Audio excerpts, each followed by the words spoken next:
नमस्कार, मैं हूं गंगेश गुंजन। बेहद दिलचस्प आंकड़ों के साथ हम आपके सामने हाजिर हैं। आप सभी जानते हैं कि झारखंड का जो विधानसभा चुनाव है वो इसी साल के अंत में है। लोकसभा चुनाव अभी तुरंत खत्म हुआ है, उसके परिणाम अभी आए हैं। दिलचस्प ये है कि इन लोकसभा चुनाव परिणामों में क्या विधानसभा चुनाव की कोई तस्वीर छिपी है, हम ये जानने की कोशिश करेंगे। हम आपको आंकड़ों से समझाने की कोशिश करेंगे कि आखिर इसमें विधानसभा के क्या संकेत छिपे हुए हैं। तो हम स्टार्ट करेंगे पहले फेज से। आपको बताएंगे कि हर सीट पर कौन आगे है, कौन पीछे रहा। जो विधानसभा वार तरीके से हम आपको समझाएंगे। एक लोकसभा में कई विधानसभा की सीट्स समाहित हैं। उन विधानसभा की सीट्स पर कौन जीता और क्या उसके परिणाम आएंगे आगे। क्या वही परिणाम विधानसभा में भी दोहराया जाएगा या परिणाम बदल जाएगा। आप सभी जानते हैं कि परिणाम आम तौर पर विधानसभा के अलग होते हैं, लोकसभा के अलग होते हैं, लेकिन इस आज जो आंकड़े आए हैं वो कहीं ना कहीं स्टैंड करते हैं और विधानसभा में किसे कितनी मेहनत करनी है, किस पार्टी को कितनी ताकत लगानी है, ये सब कुछ इन्हीं आंकड़ों पर निर्भर करेगा। आंकड़ों के बारे में रंजन आपको डिटेल्स से बताएंगे, आशा जी आपको समझाएंगी इनके बारे में, और ग्राउंड से जो कुछ भी देखा है करिश्मा वो आपको बताएंगी। आप सभी का स्वागत। हम स्टार्ट करते हैं पहले पश्चिमी सिंहभूम से, जहां गीता कोड़ा चुनाव हार गई। वो कांग्रेस से बीजेपी में आई थी और वहाँ 6 विधानसभा क्षेत्र छिपे हुए थे उस एक लोकसभा में। अब बारी बारी से समझिए कि कौन किसके पक्ष में गया और आखिरकार जब विधानसभा के चुनाव होंगे तो किस पार्टी को या किस गठबंधन को ज़्यादा मेहनत करनी पड़ेगी। रंजन, देखिए, जो सिंहभूम सीट थी 6 विधानसभा, वहाँ पर जो जीत हुई है जेएमएम प्रत्याशी जोबा मांझी की 1,68,402 वोटों से जोबा मांझी ने जो है वो गीता कोड़ा को पराजित किया है। हम पहले चरण की 4 सीटों को पहले लेंगे और फिर इस तरह से हम आगे बढ़ते चले जाएंगे। तो जो 6 विधानसभाएं करिश्मा, हम वहाँ से बातचीत शुरू करते हैं। चाईबासा है, जगन्नाथपुर है, मनोहरपुर है, सरायकेला है, चक्रधरपुर है और मझगांव है।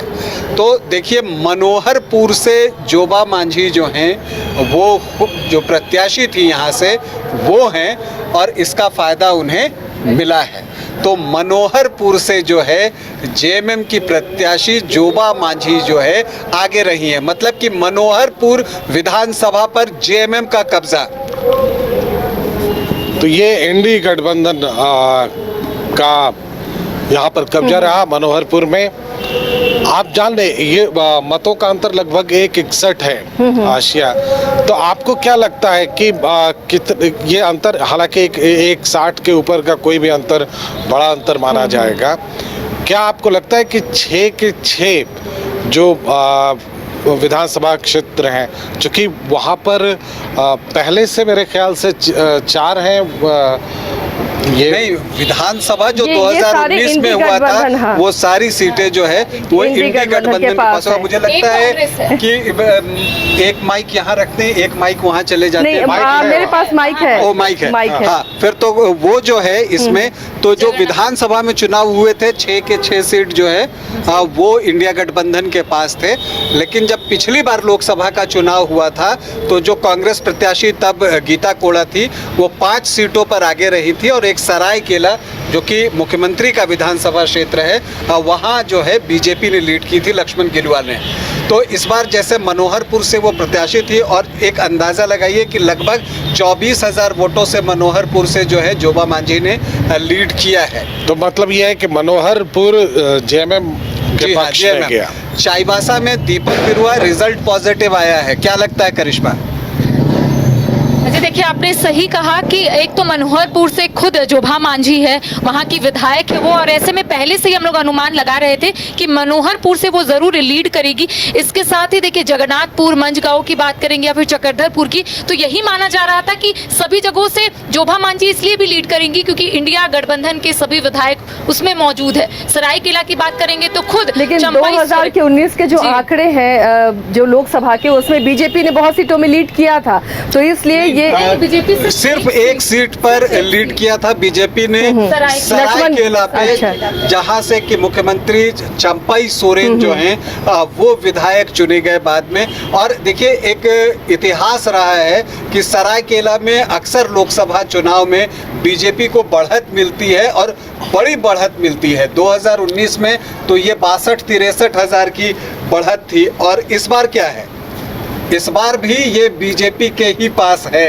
और ये दिलचस्प है चूंकि सीएम की सीट, तो ये सीएम की सीट होते हुए भी बीजेपी यहाँ से लीड कर रही है। जी हाँ, और ये अक्सर जो है लोकसभा चुनाव में सरायकेला ने बीजेपी को सपोर्ट किया है। हालांकि जो लीड होती थी आपको 60,000 63,000 की, उतनी लीड नहीं है, 20,000 की लीड, लेकिन फिर भी यहाँ पर आपको देखने को मिलने जा रहा है। तो सरायकेला बीजेपी को।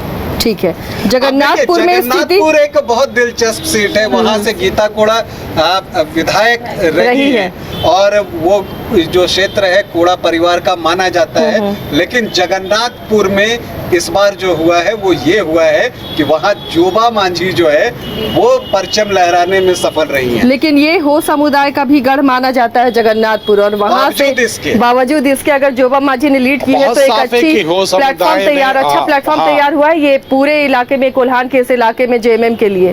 और देखिए, अब हम चाईबासा की बात कर लें तो दीपक बिरुआ वहाँ से हो समुदाय के ही हैं। वहाँ से चाईबासा से जोबा मांझी जो हैं वो लगभग 59,000 वोटों से लीड कर रहे हैं। तो ये अपने आप में बड़ी बात है। वो ये बड़ी बात इसलिए भी है कि चाईबासा शहरी क्षेत्र है वहाँ पर, और शहरी क्षेत्र में बीजेपी का कम होना अपने आप में मायने रखता है, और इतनी ज़्यादा मार्जिन से कम होना अपने आप में बहुत मायने रखता है।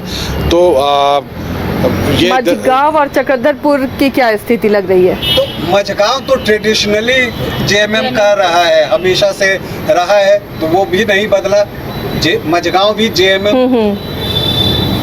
तो इस तरह जो हम ये बोर्ड बना रही है, जो चार्ट बना रहे हैं ना, इससे आपको विधानसभा में क्या हो सकता है नतीजा वो समझ में आएगा, कितनी सीटें किसके पास जा सकती हैं, क्या इसे मान सकते हैं ऐसा? अंत में हम ये बताने की कोशिश जरूर करेंगे, लेकिन हम फिर बता दें कि ये लोकसभा का आकलन है। अब इसे कोई एग्जिट पोल या कोई सर्वे ना समझ ले और बाद में हम लोगों पे चार्ज कर दे कि नहीं आप साहब किसी का पक्ष ले रहे हैं। चक्रधरपुर में क्या है फिलहाल स्थिति? चक्रधरपुर में भी अभी जेएमएम का ही कब्जा है। इस लोकसभा में जो चक्रधरपुर विधानसभा है वहां से जेएमएम।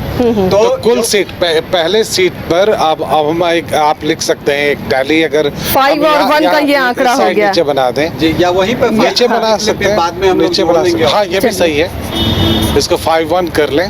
5-1 इंडिया और एनडीए।